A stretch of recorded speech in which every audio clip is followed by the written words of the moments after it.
വടകര പരവന്തല സുബ്രഹ്മണ്യ സ്വാമി ക്ഷേത്ര ആറാട്ട് മഹോത്സവം 30 മുതൽ ജനുവരി 5 വരെ നടക്കുമെന്ന് ആഘോഷ കമ്മിറ്റി ഭാരവാഹികൾ വാർത്താസമ്മേളനത്തിൽ അറിയിച്ചു.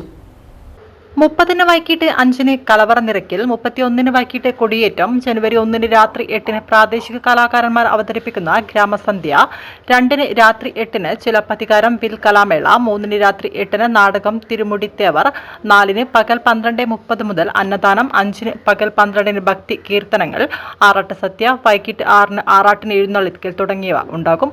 വാർത്താ സമ്മേളനത്തിൽ advocate E. Narayanan Nair, Rajan Madathil, Vijayababu Panoli, Anilkumar Kolakkad, P. Balakrishnan എന്നിവർ പങ്കെടുത്തു.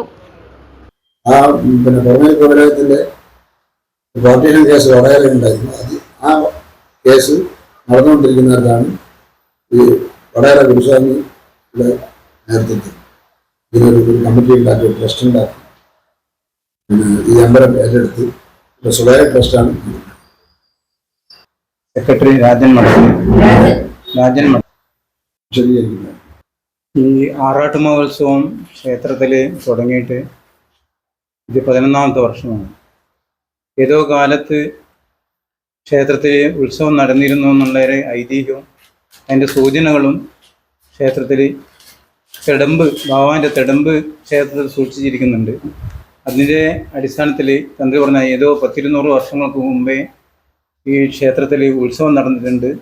അതേപോലെ അതിൻ്റെ തെളിവായിട്ട് ക്ഷേത്രം തന്ത്രിയുടെ കാട്ടുമാടം ഇല്ലത്ത് പരവന്തല സുബ്രഹ്മണ്യ സ്വാമി ക്ഷേത്രത്തിൽ നിന്ന് ഉത്സവത്തിൻ്റെ ദക്ഷിണയായിട്ട് 12 രൂപ കിട്ടി എന്നുള്ളത് ഒരു തെളിവ് ഡയറി കുറിപ്പായിട്ട് ഈ തന്ത്രിയുടെ വീട്ടിൽ എഴുതിയിട്ടുണ്ടായിരുന്നു.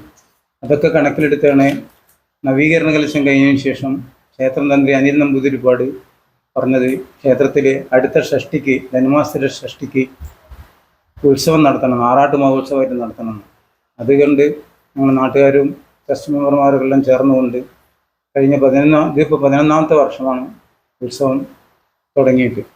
ധാരാളം ഭക്തജനങ്ങൾ, പ്രത്യേകിച്ച് ഷഷ്ടിക്ക് വളരെ പ്രാധാന്യമുള്ളൊരു ക്ഷേത്രമാണ്. ധാരാളം അമ്മമാരാണ് അവിടെ ഷഷ്ടി വ്രതമെടുത്തിട്ട് സന്താനങ്ങളുടെ സൗഭാഗ്യത്തിന് വേണ്ടിയിട്ടൊക്കെയാണ് പ്രധാനമായിട്ടും അമ്മമാരാണ് ഏറ്റവും കൂടുതൽ ഉണ്ടാവുക. എല്ലാ മാസവും ഷഷ്ടിക്ക് വ്രതം എടുത്തുകൊണ്ട് ക്ഷേത്രത്തിൽ വരും, ദർശനം നടത്തും.